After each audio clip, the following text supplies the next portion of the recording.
여러분 반갑습니다. 여러분의 멘탈 전도사 천만세입니다.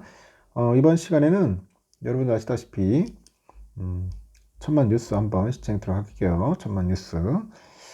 다양한 소식들이 있어요. 한번 우리가 조심해야 할 그런 이야기들도 있으니까 한번 편하게 들어주시면 고맙겠습니다. 기초 지수나 그 종목의 수익률을 2배로 추정하는 그 레버리지 펀드, 이 레버리지 펀드의 설정액이 무려 10조 원을 넘어섰답니다. 10조 원. 10조 원을 넘어섰더라. 국내 증시 부진이 길어지다 보니 반등을 노린 투자 자금이 좀 몰린 것 같아요. 다만 증시의 변동성이 클수록 일반 펀드 대비 이 레버리지 펀드의 장기간 수익률이 부진한 것으로 이제 집계가 되는데, 그래서 투자에 또 주의해야 한다. 그런 조언이 있습니다. 투자에 주의해야 한다. 그런 조언이 있고, 금융정보업체 FN가이드에 보니까 국내 설정된 레버리지 펀드의 설정액은 지난 14일 기준 10조 8,123억, 10조 8,123억 원으로 집계됐고요. 한 달 전보다도 한 2조 2,906억 정도 늘었습니다. 최근에 일주일 사이에 1조 3,290억 원이 증가한 그런 규모라고 하시면 되죠. 최근에 한 달 기준으로 코덱스 코스닥 150 레버리지 ETF에 9,730억, 코덱스 레버리지에 4,400억, 코덱스 2차전지 산업 레버리지에 4,190억이 이제 각각 유입이 됐죠. 이들 레버리지 펀드는 대부분 국내 증시의 특정 산업이나 이 지수를 추정하는 상품입니다. 설정액을 보니까 대략 85%, 이거는 국내 주식형이죠. 이 국내 주식형 상품이고, 이 해외 주식형은 한 11% 정도 된다고 하네요. 그 외 채권형은 한 2% 내외라고 합니다. 국내 증시가 최근에 한 달, 특히 트럼프 상호관세 잡음이 커진 일주일 사이에 국내 증시가 요동치다 보니까 이 반등을 기대하는 투자 심리가 레버리지 펀드로 약간 쏠리는 것 같습니다. 그래서 코스피 지수는 한 달 전 대비했을 때 3.73% 이제 하락을 한 거죠. 이렇다 보니까 동일한 지수를 한 배로 추정하는 펀드하고 이 수익률을 비교했을 때 레버리지 펀드 수익률이 더 크게 부진한 것으로 나타났습니다.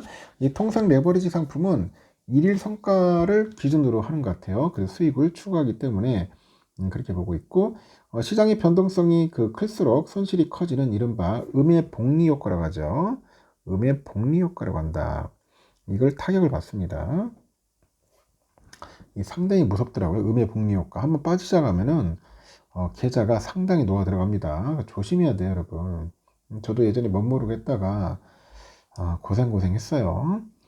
코스컴 체크에 따르니까 코스피 200 지수를 추정하는 코덱스 200의 이날 기준 최근 한 달 수익률을 보니까 마이너스 2.98이네요. 마이너스 2.98. 이 지수의 수익률을 추정하는 2배 추정하는 코덱스 레버리지 경우 마이너스 7.4% 그쳤고요. 1년 전과 비교로 한 이 코덱스 200은 마이너스 7.85, 코덱스 레버리지는 마이너스 23.6%로 두 상품의 수익률을 격차가 더욱더 벌어지더라. 그냥 쭉쭉쭉 벌어지죠. 미국 증시에 상장된 레버리지 펀드의 중장기 수익률 역시 일반 펀드에 못 미치는 것 같아요. 필라델피아 반도체 지수를 한 배 추정하는 아이시어즈 세미컨덕터 ETF가 보니까 5년간 수익률은 124.82%에 육박하는데, 이 같은 지수를 일간 수익률 3배짜리 따르는 거 보니까 결국은 22.3%밖에 안 되더라. 22.3%밖에 안 됩니다. 상승에. 그러니까 3배짜리라서 여러분들 뭐 엄청나게 뭐 300%, 500%될 것 같았죠? 결국 보니까 그렇게 크지가 않다라는 겁니다. 오히려 한 배짜리보다도 낮을 수가 있다는 겁니다. 비교 기간을 최근에 1년으로 놓아도 이 속스의 수익률은 19.46인데 이 속슬은 SOXL은 마이너스 73.68%에 육박합니다. 이거 웬일이야 이게 도대체? 속스의 수익률은 마이너스 19고 이 3배짜리는 마이너스 73.68%입니다. 1개월로 치러도 마이너스 15.18, 속슬은 마이너스 49.6%. 그러니까 엄청나게 차이 나는 거죠. 증권가에서도 글로벌 증시 변동성이 높을수록 레버리지 ETF 투자에 주의를 해야 한다고 합니다.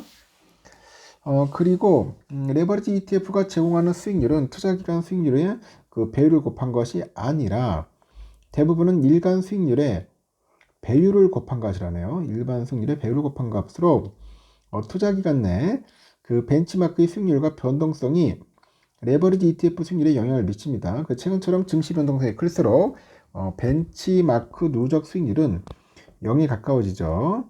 0에 가까워지는데 이 경우 레버리지 ETF, 이 레버리지 ETF의 복리 효과가 음의 값을 보이게 돼가지고 변동장세, 이 변동장세에서는 주의를 해야 한다. 주의를 해야 한다는 그런 이야기를 합니다. 여러분들도 보시고 주의해야 돼요. 안 하면은 진짜 말 그대로 아작납니다. 아작나니까 될 수 있으면은 무리한 투자를 안 하시는 게 정신 건강에 상당한 도움이 된다는 겁니다. 근데 이거를 잘 알면서도 많은 분들이 실천을 안 하시더라고요. 그래서 항상 문제가 많이 생기답니다.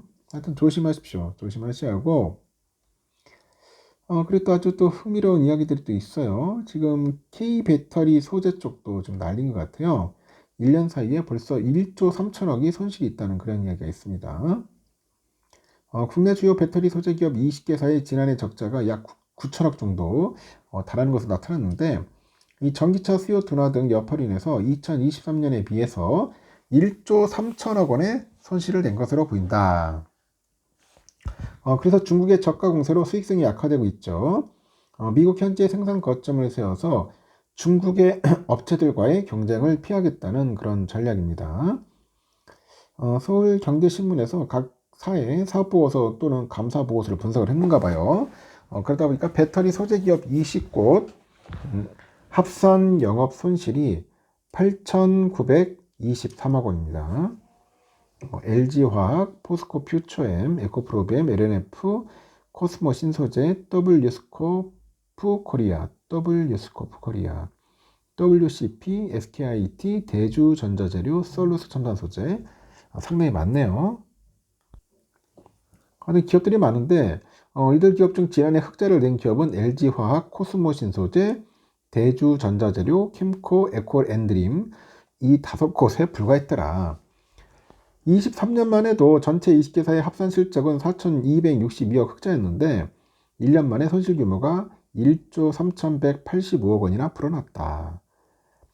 지난해 전기차 캐즘에 따른 2차 전지 시장의 전반적인 침체에 더해서 수입 의존적인 원자재 수급 구조가 실적 부진의 주된 원인으로 지목이 되고 과거에 비싸게 들여온 리튬, 니켈 등 주요 그 재료로 생산하고 낮은 가격에 판매하는 탓에 적자를 볼 가능성이 높았다는 이야기죠.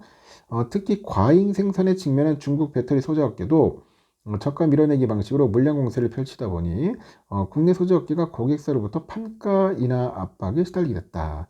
그래서 음극재의 경우 중국산 가격이 한국산의 절반에 불과하다고 합니다. 여전히 핵심 원재료인 리튬 가격이 2년 전에 비해서 반토막 수준이라고 합니다. 그래서 재고의 평가 손실도 실적에 악영향을 끼치고 있다고 하니까 그런 부분도 잘 참고해서 여러분들 현명한 투자하시기 바랍니다. 하여튼 조심해야 할 분들이 너무 많네요. 여기까지 하겠습니다. 편안한 밤 보내시고 또 내일 또 뵙도록 할게요. 굿나잇.